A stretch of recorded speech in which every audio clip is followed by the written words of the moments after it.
you know, we've still got some battles to go through, obviously, over the next 6 or 8 weeks when we are still going to be having slightly challenging weather, but at least I'm growing seeds. I'm sowing my main crops, and that feels good. Morning everyone, it is Saturday morning and it is a ridiculously busy day today, again like every Saturday. It's currently 11:15. We have already made our 4 sourdough loaves and they're having their first prove. We've made a load of sourdough discard crackers and some poppy seed ones. We've also made, for the first time, some sourdough discard pita breads, which I'm really happy with. We are, as in my wife and I, are on our way out to trim the goats' feet, but I've just had a phone call and I'm about to have delivered a load of compost. So we make all our own compost here, but because I want to extend our beds out this year, I've bought some and I've got it from our local council and it's being delivered in bulk, £40 for a tonne, which to me is just incredible value. So I'm running out to the road now to meet the delivery driver. So I just want to extend my whole vegetable garden out this way. So we've got so much, as you know, wasted space, wasted grass here. I want to reduce that. So we're going to pull all this out a little bit. There's our regular compost heap, or the one that we're using currently. We've got a couple of others for next year started. And I'm just going to grab the tarpaulin to go and put the new compost on.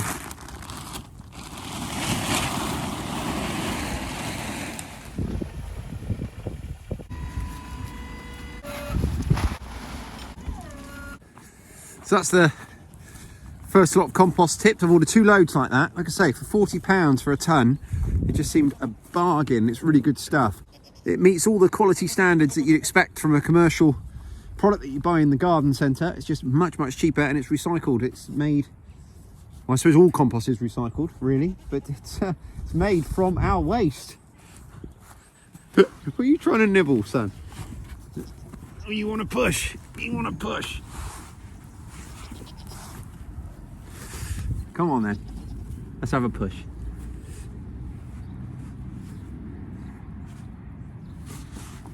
Oh, cool, he's getting so strong. I'm a bit stronger than you thought, am I? Yeah, we just playing. Oh, here's my wife, so we'll get onto these goats' feet now.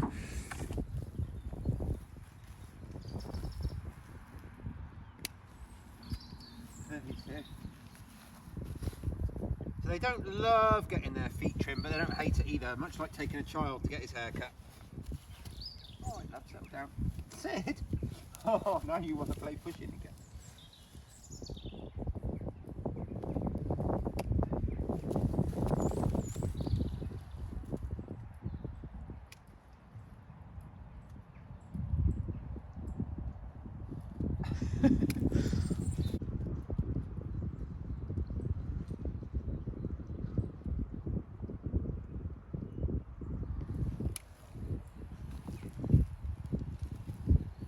I've got all the goats done, apart from one. They're all around us. And I say, right, that's it. Next one, last one to go. I turn around, she's nowhere to be seen. She's looking at me out the back of the house there. I think she's decided not for her, but it is for you, love. Now, I really don't want to do it in here because of my back. So, could you come out, please?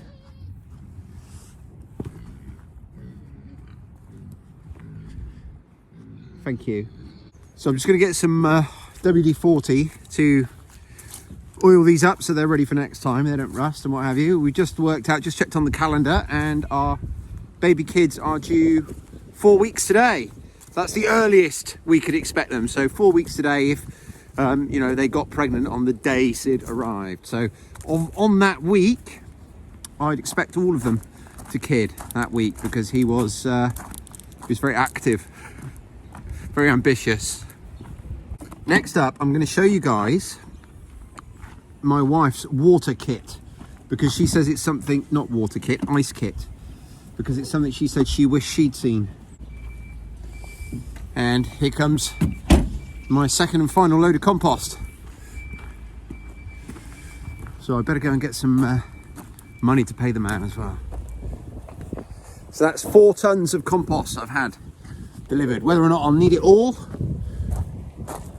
for what I want to achieve, I'm not sure, but I just thought it made sense to get it at that price. When you think, oh, you know, I was really quite happy the other day when I found some 40-litre bags at the local recycling centre for, I think it was 3 for a tenner. I thought that was a really good price, so it just made sense. So if you're looking for compost, check out your local recycling centre. Next up, I've got a queue here of boys waiting for, one's just disappeared, sausage and egg muffins. So that's my next job. Right, all us boys are fed now. I've just been outside and I've just made, let me just put my shoes on a second. I've just cut down a load of slates to make seed markers, because we're going to be planting some seeds in a bit. I'm not sure which order they'll get released, but I've either just released or will be releasing in the next day or two a video completely about them, on how to make those, you know, those beautiful slate seed markers, how to make them for free. You don't even need to buy the slate. So that video is either already out there or it's coming very soon. In fact, I'll put a link to it in the bottom of this one as soon as it's released. So my sourdough has been proving for 3 hours now, so I've got to make up my 4 loaves and then leave them for their second prove. Look at that beautiful thing. And yeah, then hopefully by then, my wife just popped out. She's just gone to pick up some chicken feed from her brother, who buys it in bulk, and we go in with him, and it just works out almost half the cost of getting it from, you know, direct from a regular supplier. We're paying about £6 a bag, so it's just an incredibly big difference. So I'm going to make this now into my loaves, going to separate that into 4 loaves to go into the oven later to have with our tea. For tea tonight, we're having spaghetti bolognese or spaghetti and meatballs. I'm making both. They're basically the same dish. It's just how you form the meat in it. So I'm making an option because some of my family prefer one, some prefer the other. As always, making an absolute ton of it so that we can have it again in the week and also freeze some. And then when my wife gets home, I'm going to show you her cold water survival kit. And then we're going to hopefully be starting to plant some seeds. So I've just come outside to start planting some of my seeds. And I've got a little visitor. Ooh. Big fat robin. Hey fella.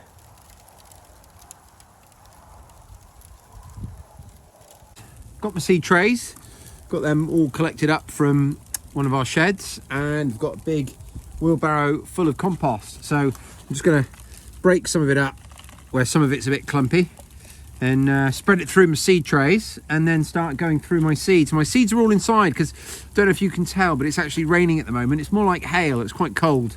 So I think if I brought the seed packets out, they'd all get a bit damp. So I've left them inside, and I'll go and get them one at a time and start putting them in.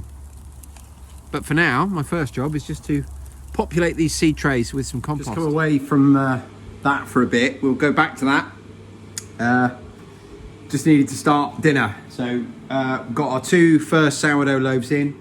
I've cooked some meatballs here. Some meatballs in a marinara sauce and a bolognese here. Basically the same sauce. So I've done them both together for that reason. And they're both going to go on the table. People can choose what they want, and then there'll be loads left over, so there'll be enough for another meal in the week. You know the drill. And then some for the freezer for sure. So I'm going to be changing over my sourdough loaves shortly, and then when the second loaf goes in, we'll start thinking about serving dinner, because we're going to have that one of those second lots of loaves with our dinner. I'm also making some other meals this weekend. I'm making some pasties that again are for later in the week, and possibly a sausage casserole. I know my kids have requested sushi for tomorrow, so it's definitely sushi tomorrow. My wife and I are having some pork medallions tomorrow. So yeah, just in here doing a bit of cooking now, and then we'll get back to our seedlings. And if I don't get back to them today, then it will be my first job in the morning. So the daylight and the time and everything else beat us yesterday. I spent the rest of yesterday just cooking and cooking and cooking, which is great. I love it. So now it's Sunday morning. So Sunday morning, I'm going to go back to my seed planting imminently, and I'm actually going to bring everything inside because it's a bit miserable out there. It's wet, so I'm going to do it on the kitchen table. But first, I'm going to show you my wife's cold weather system. Don't worry, I won't film you, and I'll edit all this out. Of course you will. So within reach of the door on our way out. Go on, love. What's the plan? Bucket, 3 milk things. Yeah. So you just fill them up with really, really boiling hot water out of the tap. So you fill it up with hot water out the tap every morning while it was freezing, Yeah. but they're right outside the door. That's the key point, isn't it? Yeah, and then it keeps warm. You only have to use one at a time. Everything else is staying warm, doesn't tip over. And you can pour it over the top to de-ice the feeders, where you have to unturn them. You can always use a little bit to do zips on the polytunnel or doorways or whatever. But the one that you're not using, the ones that you're not using stay nice and warm, and you don't get things going in it. There you go. Because over the last, top tip, my wife says, so over the last, what would you say, love, 2 weeks or 3 weeks? Probably 3. But- Started with 2 bottles, and they've gone up to 3 as it's got cold. Over the last 3 weeks, I'd say we've had frozen water on our animal Every day. drinking waters pretty much every day. And every afternoon now, the last week it's been every afternoon as well. So it's, obviously, it depends where you live, depends on your temperature, but if you've got below freezing temperatures or there or thereabouts, it's worth having something like that and taking it out with you, because there's nothing worse than getting out there into the middle of your paddocks or wherever you're going, it being -3 degrees, and then you realise that you need something. So, yeah, and as my wife was saying, she just fills them up with hot water from the tap. So, not boiling, but, hot water from the hot tap. And they really enjoy drinking it. And they love drinking it. Yeah, go on. The chickens love it. They get really excited. Cool. So there you go. And as my wife was saying, you've got it with you then, whatever you need it for. If you need to defrost a little bit of hose even, or if, there's something stuck or something frosty and frozen, my wife was saying she uses it on the zips for the polytunnels, on the drinkers, on anything she's got to sort of unscrew. So really useful. And to have it just outside the front door means that you're not having to look for it every morning. And for me, the most important thing, if I was doing it, which you all know I don't, my wife does most of the animal care, particularly first thing in the morning. But if I was doing it, the most important thing would be it being right outside the front door means you're not going to forget it. Even though we've got hard floors in here, so even though we've got hard floors in here, you don't really want to go out and then walk all that mud back through the kitchen to fill up your bottles with hot water. So again, having it right by the back door means you're doing it before you've even left the house. Right, let's bring our seed trays and everything in and start sowing some of our seeds. We've got this old fitted sheet for when you've got young children before they're properly trained, if you like, and we put it over the table to protect it. Look, so really quite chuffed with that. My wife found it, so it means obviously we're going to be able to do all our stuff and not worry about things seeping down through onto the table. I've got my seed trays, some of them. Now, I don't have as many seed trays of the type that I would like. In an ideal world, I would have a lot more of this style seed trays. And I've got a few more, but I don't have many. But we're certainly not going to buy any. So we're going to make do with what we've got. I have got a tremendous amount of these, the little tiny ones, which are going to be good for seedlings. And then more of the sort of open trays. So that's, I'm going to use what I've got. I'm not going to try and source any more. Got a couple of buckets of compost. Quite exciting. And as you know, we've separated out all the seeds that we're going to plant now. So I'll pop all those on the table. And I've got a few spare seeds. I've got too many of some certain types. So I'm going to be giving those away to patrons. So as we go through, we'll see what they are. I've got my notebook here so I can make some notes about all the things I'm going to be planting. I'm going to note 2 things really. I'm going to use this for 2 things. Firstly, I'm going to note the actual date that we're sowing, that I'm going to be able to refer back to this next year and kind of get information that way as to how things did. But also I'm going to be using it to make notes for ongoing stuff. So you'll see what I mean as I go. But for instance, I'm gonna make notes here as to what date, in an ideal world, I'm going to need to do the next step with whatever thing it is I'm planting. So I'm going to go through these in no particular order. We're going to start with these leeks. So we've got some leeks. The variety is Lyon, Lyon, and it says on the packet, I'll just share a bit of the information with you. Well, basically it says to sow in January and February under glass. So that's great, obviously. So what we're going to do, it says sow early sowings under glass into pots or trays and cover with seed. And cover the seed with a sprinkling of compost or vermiculite. Transplant early sowings into individual pots and grow on under glass until April. So what I'm going to do, leeks, I'm going to actually, because they're going to be in individual pots for a little while, I'm actually going to use these trays here. So I think I'm going to fill all of these with leeks, and then these are going to stay in here. They're going to stay in the house to germinate for a week or two. And as soon as I think we're able, we'll transfer these to either the polytunnel or we've got like an upright plastic style greenhouse, little mini greenhouse. So, you know, the cheap ones that you see online all the time. So this is going to be, our leeks will start here. So glad I'm doing this inside. This is all frozen stiff. It's just defrosting now. That's all filled, and I've not compacted anything. I'm just going to push down to give me, I don't know, about a centimetre deep divot in the middle, which is going to compact it a little bit, but not too much. And then obviously I can sow my seeds into that little divot and then just put a dusting of compost over the top, which is all it's going to need. And this compost obviously is going to have all the nutrients that our seeds are going to need. Now,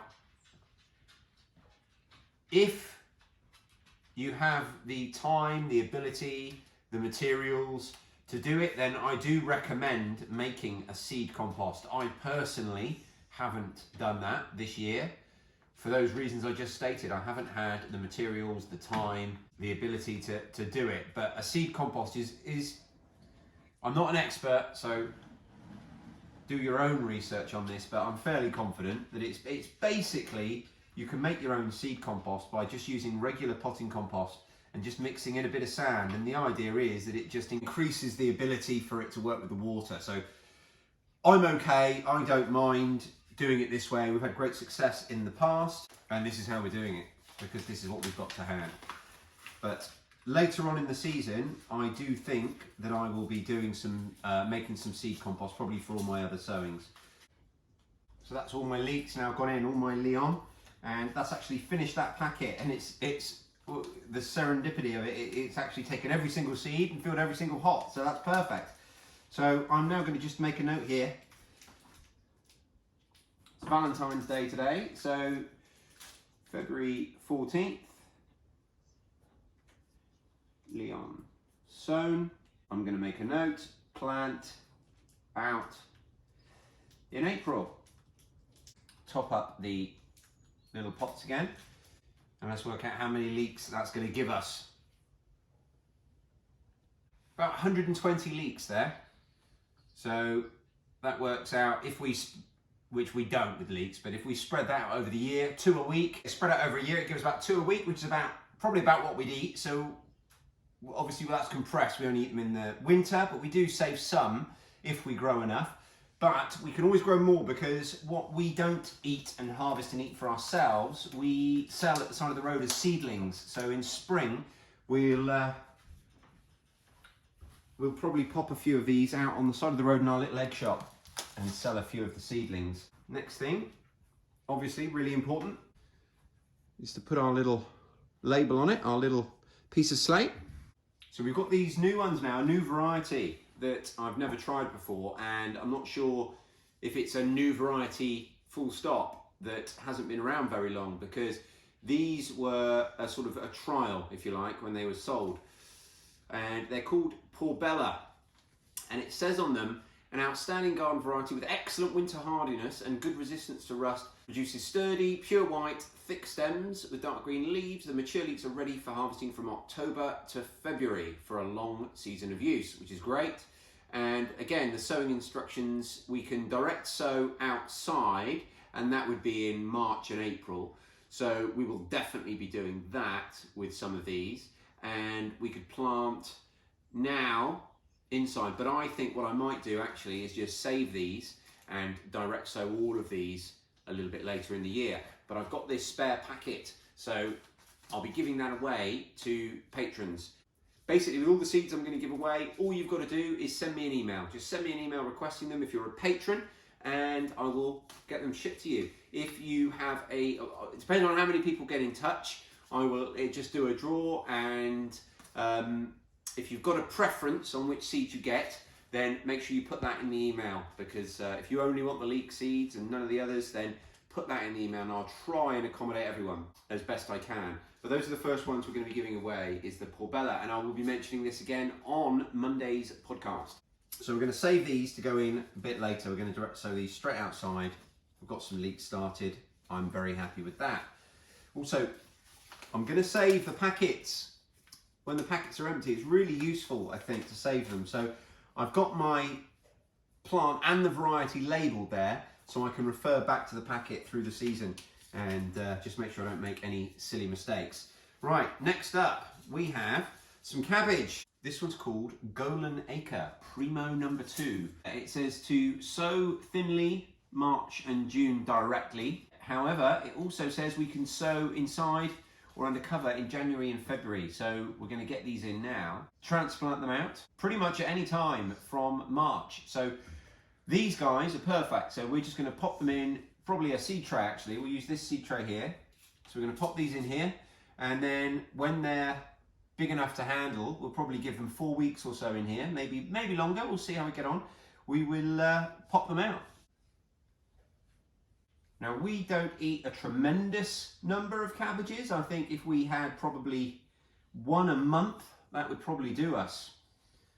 Maybe 2 a month to cover us for when there's some other things not producing. But we don't eat a tremendous amount of cabbage, so we don't need a tremendous amount for our garden. But again, 2 things to say. Firstly, the extras we will sell as seedlings at the side of the road, but also with cabbages, they're one of the things where I actually think it's easier, or it's more manageable for us, and we like to grow them without worrying too much about them. We basically let them fend for themselves against the slugs and the caterpillars sometimes. It all depends on how much time and energy we have. Sometimes I'll net them and sometimes I won't. So I'm quite happy to grow far too many and know that we're going to have quite a lot of wastage in our cabbage plants, even after they get established, which isn't something I would normally say for any of our other plants.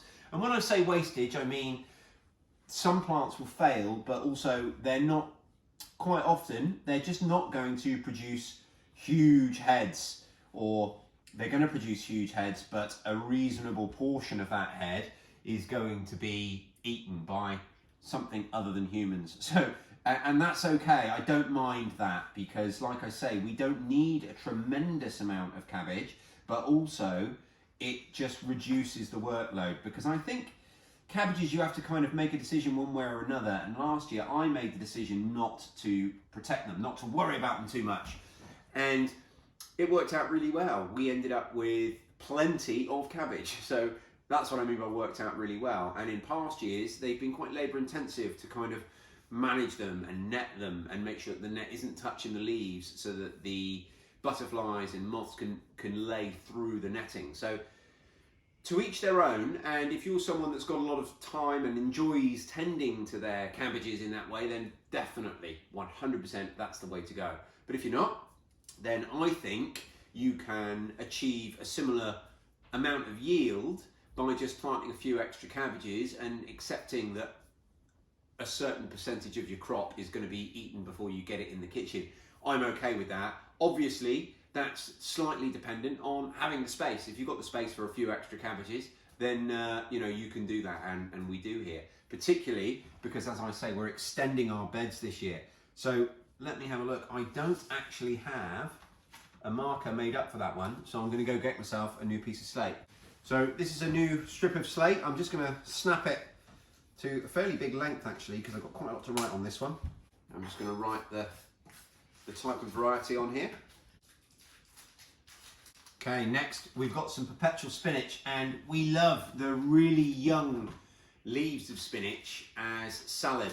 So this, we've still got growing Perpetual spinach in the garden from last year. So this is going to take over from that crop. Now I only need to plant a handful because all we want from what I'm sowing right now, so we've already got established plants that we can still harvest out there. All I'm growing right now is enough for some lovely young fresh salad leaves, and then we're going to succession plant this.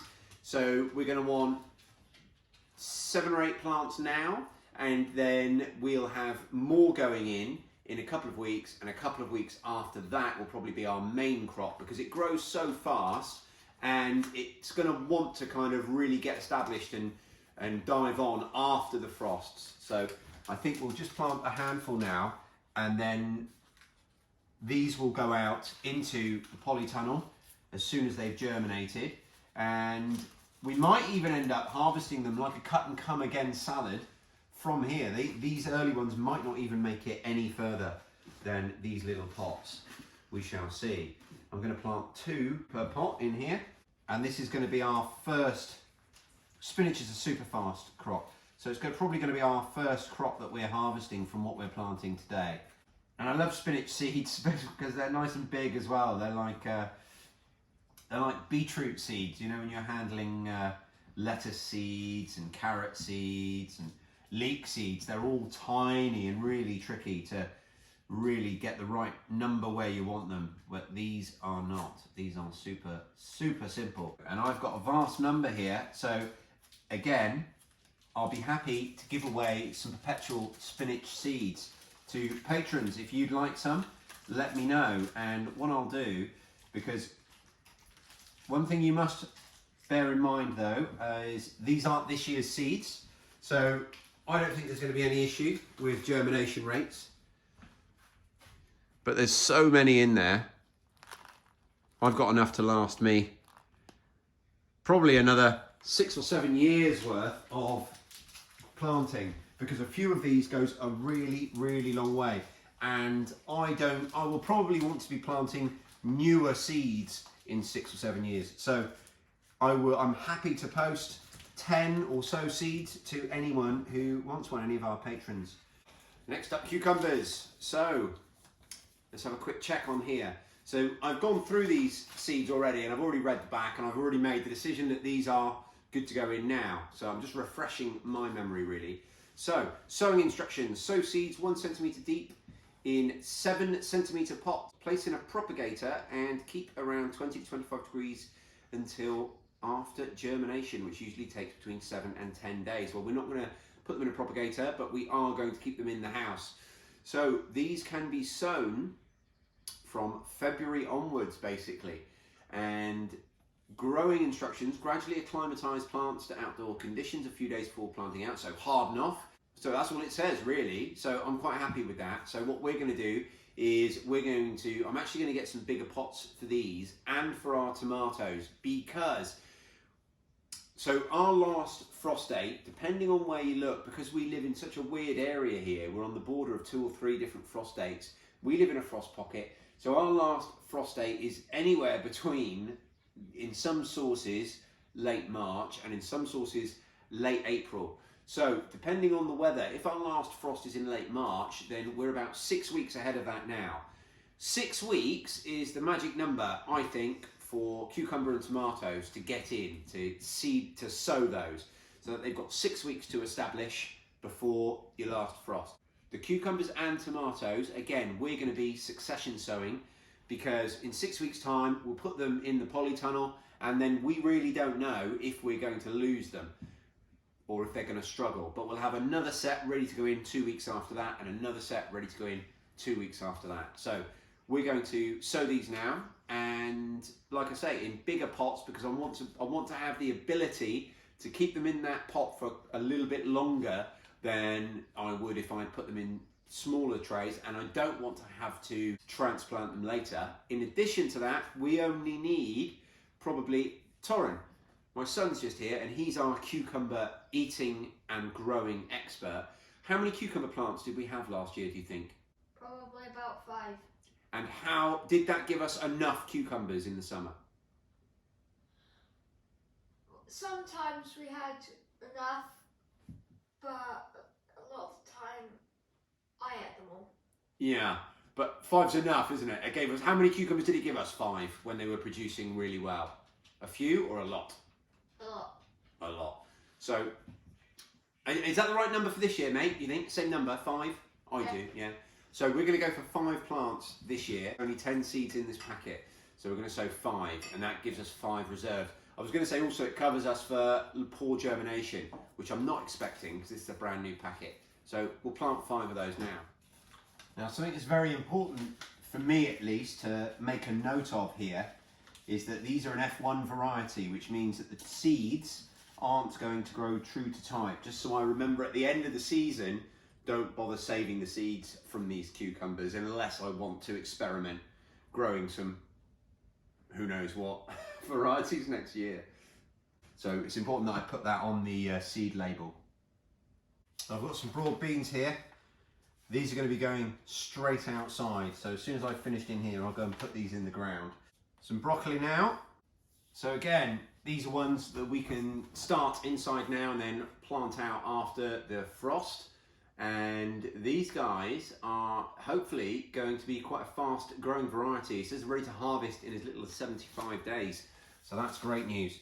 And we're going to go for one of these trays here because I think these are going to be one of the earlier ones that get to go out. It's Calabrese. And these are ones, again, that we're going to be succession planting. So we're going to plant quite a few now to get us a head start.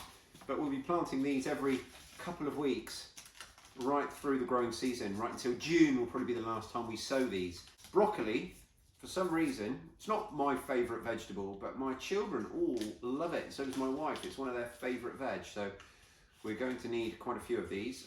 And you don't get many in a pack. So all of these are going in now, and then we'll have to order some more. And this is one I've already got the label for. There we go. Something I don't know, you guys can probably tell me, is what's the difference between Calabrese and broccoli? I mean, they're calling this Calabrese, which I took to be a variety, but I think I might be confused because underneath it says Iron Man F1. So I'm guessing Calabrese is the name of the vegetable and Iron Man F1 is the variety. However, it looks like broccoli to me and I'm sure that's what it's going to be. Help me out, guys. So I'm leaving all of my tomatoes till last. And I've also got some container planting that I'm going to be doing. This is the yin to the yang that is broccoli in this house. I love cauliflower. No one else is a huge fan, but there you go. January to March is when we sow it in trays of seed compost. And then we transplant straight after the frost. I think this is going to be another one where we get a nice big seed tray like this, because we might need to transplant these out into individual pots depending on what the weather's doing and depending on how they're looking. We might get away with it. So this isn't obviously this year's seeds. I grew some of these last year by the looks of it. And you really mustn't worry about throwing out your seeds every year and buying new. Let's have a look on this. Oh, these are actually pretty good. Sow by 2023. So these are still within their date, but it wouldn't concern me if they weren't. What will happen over time is your germination rates will slowly decrease, but they're not going to drop to 0. So if you've got 100 seeds and you had, when you first bought them, you personally, with your systems and however you grow, you have a 95% germination rate, which is pretty good. You might find when the seeds go out of date, it starts dropping by a few percent every year. So that, you know, a year after they've gone out of date, rather than you getting a 95% germination rate, you might be getting a 90% germination rate. And after several years of them being out of date, it might drop down to 40%, 50%, you know, after years and years, but it's never going to go to 0. Or it shouldn't go to 0, obviously, unless you've done something awful to them.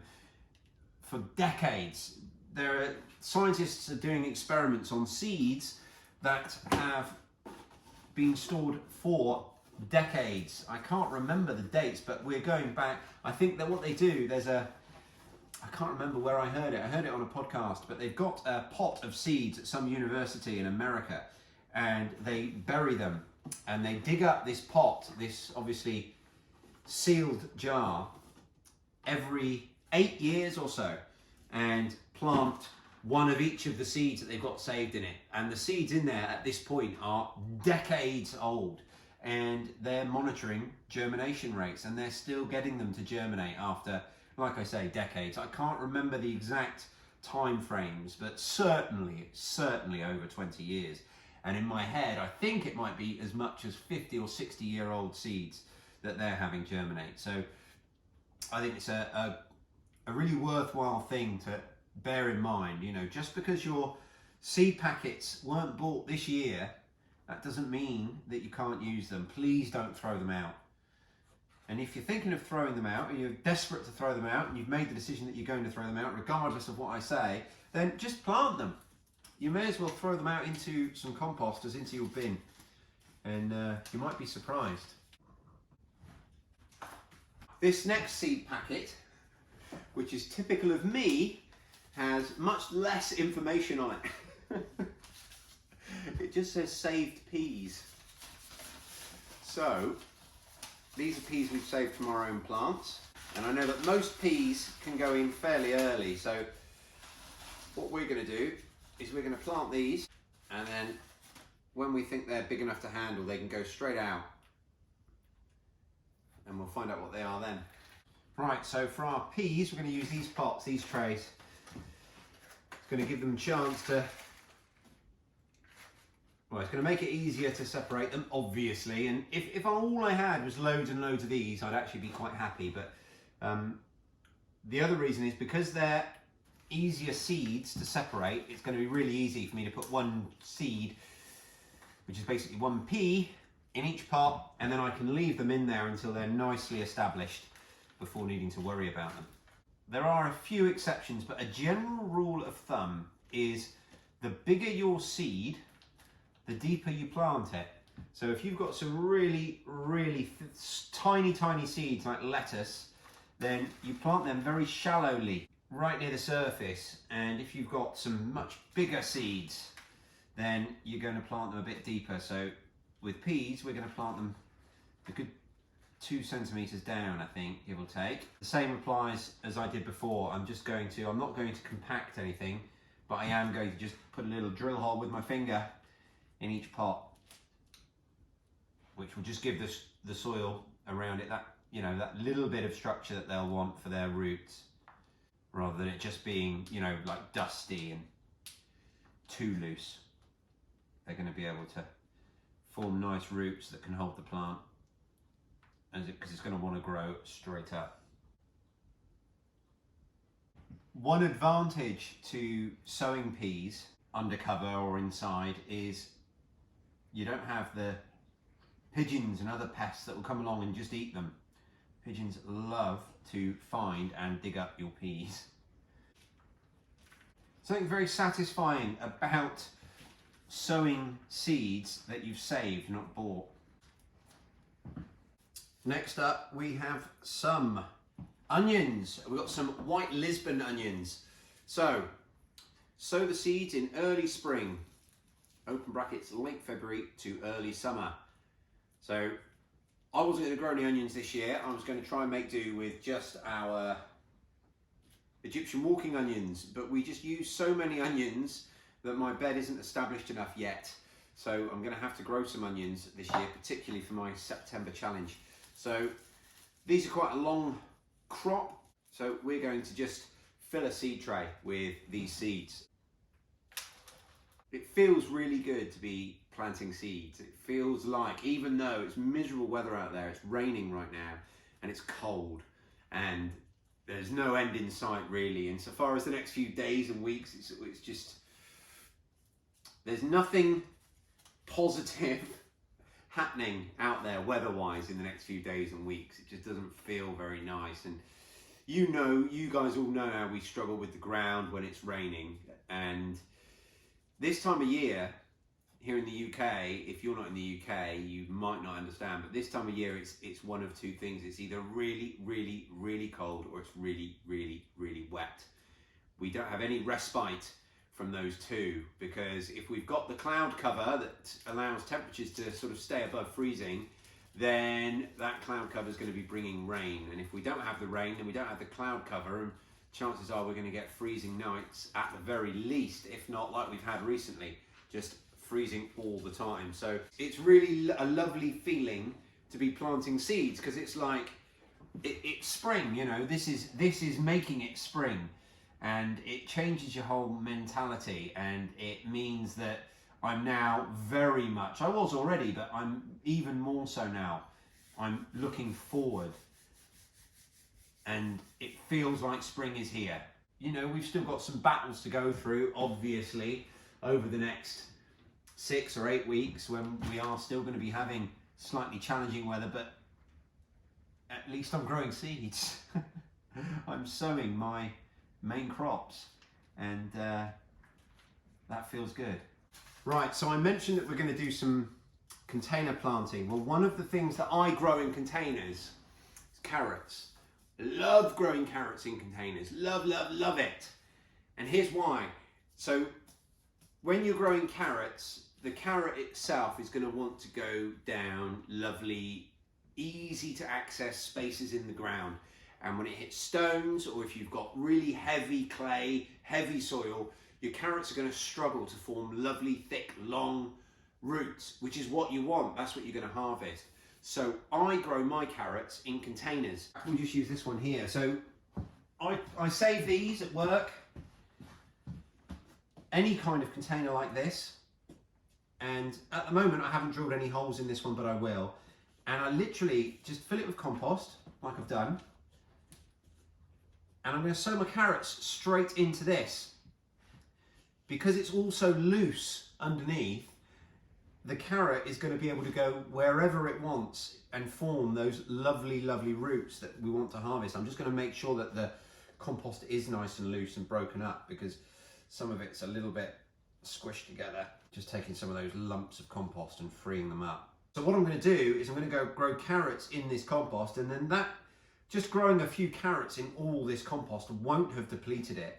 So at the end of one growing season, I've got a choice. I can either grow another year's worth of carrots in there, which will grow in there quite happily, or I can just put this compost back with whatever compost I'm going to be using next year, and it'll just go back into the system that way, which is probably the best way of doing it, because then you're not depleting the compost of the stuff carrots like 2 years in a row, you know?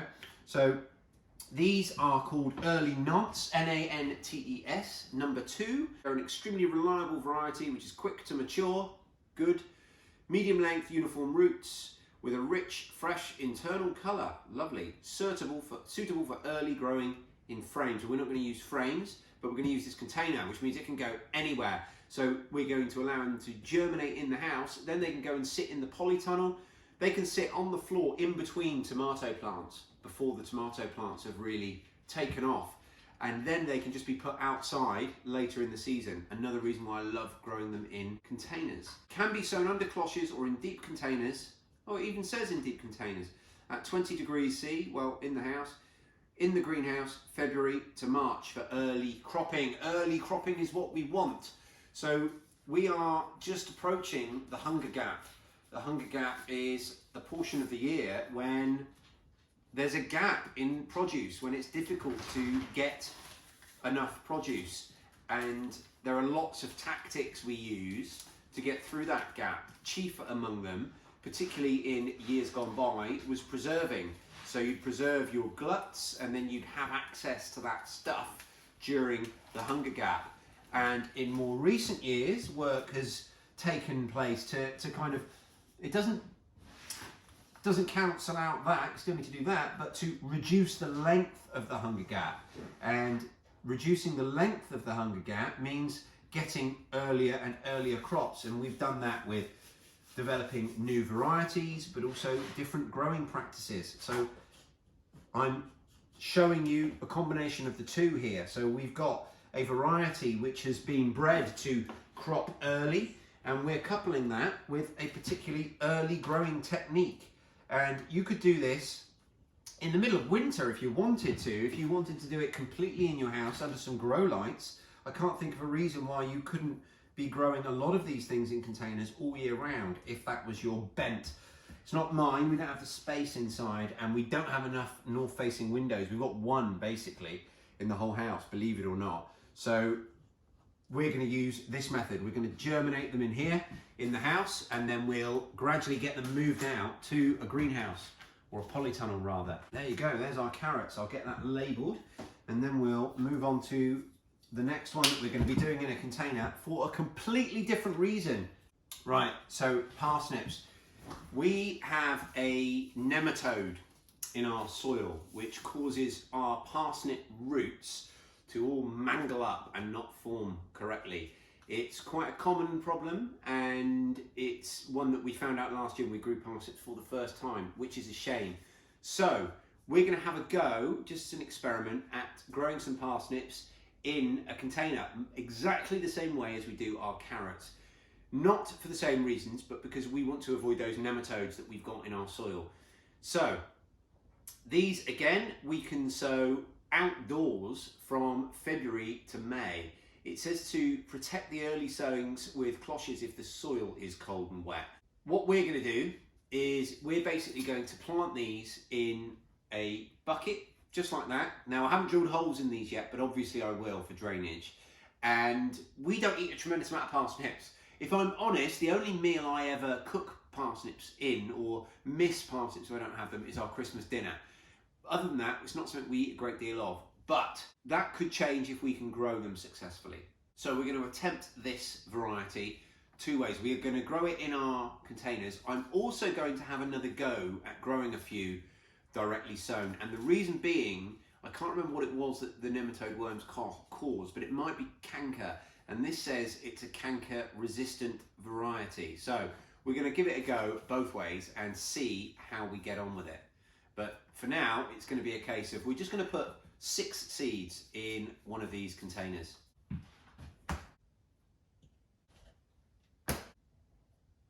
Okay, next we're finally on to our chilies and tomatoes. So I've got a couple of packets of chilies here, and what I'm going to do is I'm going to plant them basically, again, much like tomatoes, these are going to want sort of 6 weeks to establish, then go out into the polytunnel. So I'm going to plant them in some slightly bigger pots, not huge, but these pots here, individual seeds. And how many shall we do? Well, we've got Tabasco, and then we've got some mini bell mix, which is like a sweet snacking pepper, they call it. We have never, ever, ever been very successful with peppers. I don't know why. We've never planted them this early either, to give them that nice long season that they really, really like. So hopefully this year is going to be our first year of being really successful. Let's go with 3 of each, because again, we're going to be succession planting these. We're taking a bit of a risk really, putting them in this early, even though they're going to be inside. They're probably, you know, we're either going to be lucky with the weather, in which case these are going to go outside and they're going to do a stonkingly good job and really take off, or they're going to end up in their pots a bit longer than I would have liked and become pot bound, or we're going to be unlucky with the weather and we're going to put them out, plant them out, and then get hit with some weather that we really wouldn't want. So I'm just going to do 3 of each for now, and then I'll do another 3 of each in a couple of weeks. Now, of course, to avoid them being pot bound, you could pot them on, but chances are, if and when that situation arises, I'm going to really not want to have that extra work, because at that point we're going to be doing so much in the garden. There's going to be so much planting and planting out and sowing and weeding and all those things that if I can reduce the amount of workload in 6 weeks, then so much the better. So we're not going to worry too much about that. You know, we're going to accept some sacrifices from our plants and just take a few risks with them. That's our sweet peppers. I love chili. I love hot chili. And again, like so many other things, I'm the only person in our house that does. So unfortunate. When I first met my wife, I had such a tolerance to chili, and she had none. I mean, she couldn't eat anything with any spice in at all. And I used to cook her these meals, and I'd know this, I'd know her intolerance, and I would cook her these meals, and I would think that I'd made them like really mild. and it would blow her head off. And I just couldn't get it right because the level of spice she needed was so low that as soon as I could even taste it, it was too much. But a tolerance for spicy food and chili is something that you do develop by eating it. And her tastes have changed over the years. She now eats, certainly not as spicy as me, but much, much spicier things than she ever could have tolerated when we first met, which is awesome. And same with the kids, to varying degrees. Rockus doesn't mind something fairly spicy. Torrent occasionally doesn't. Fian doesn't really like spicy food at all, but it's coming with time. It's also something you can develop an addiction to. I think Jamie Oliver was the first person I heard to say that, but it's true, you know. It's oh God, I love it. I love it. I would, for me, I'd improve the flavour of almost any food by adding some chilies to it. Right, let's get these labelled. Right, so I've got lots of varieties of tomatoes here, but the thought process is going to be the same throughout. So we've got some of these Ildi, which are a yellow tomato, so it's a very, very heavy cropper. We've got a very early variety, which is called Tigerella, which is a stripy tomato. Then we've got another one of these trial tomatoes, which is called Sweet Baby, which is a cherry tomato. Then what we've got are Money Makers and Gardener's Delights, which are two really common varieties, and these are the two varieties I grow every year just because they're so reliable and they're such good croppers.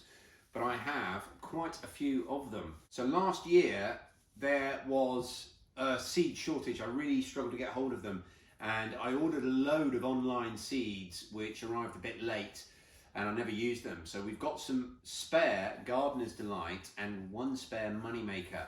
So I'm going to, again, give these away to patrons. So if you're a patron and you would like some tomato seeds of either Gardener's Delight or Moneymaker, or you'd like some Perpetual spinach seeds, or you'd like some Porbella leek seeds, all you have to do is get in touch. However you get in touch is fine. You know all the ways you can get in touch with me. There's the email address, which is in the description below. You can find me on Facebook. Bear with me because I'm not on Facebook several times a day. You know, I check in a few times a week. But however you get in touch with me is fine. And make sure you give me your full postal address and I will get some seeds off to you. In the meantime, we're going to plant these varieties. So this is how I would normally do it, is we plant sort of the bulk of our crops are going to be in the Moneymakers and Gardener's Delights because they're just so reliable. And then we're going to have a few of these that we're going to try. So we might plant 10, but the other thing is, actually, now I think about it, we sell a tremendous number of tomato seedlings at the side of the road. So for this crop here, this is all about giving us personally a head start in our polytunnel. So we're going to plant maybe 10 each of these and maybe 3 each of these, but then all the rest of these seeds are going to be grown on as seedlings in a few weeks' time to either give us the crops we need in our polytunnel if the first ones are too early, or to go at the side of the road for sale. So let's get on and get that done.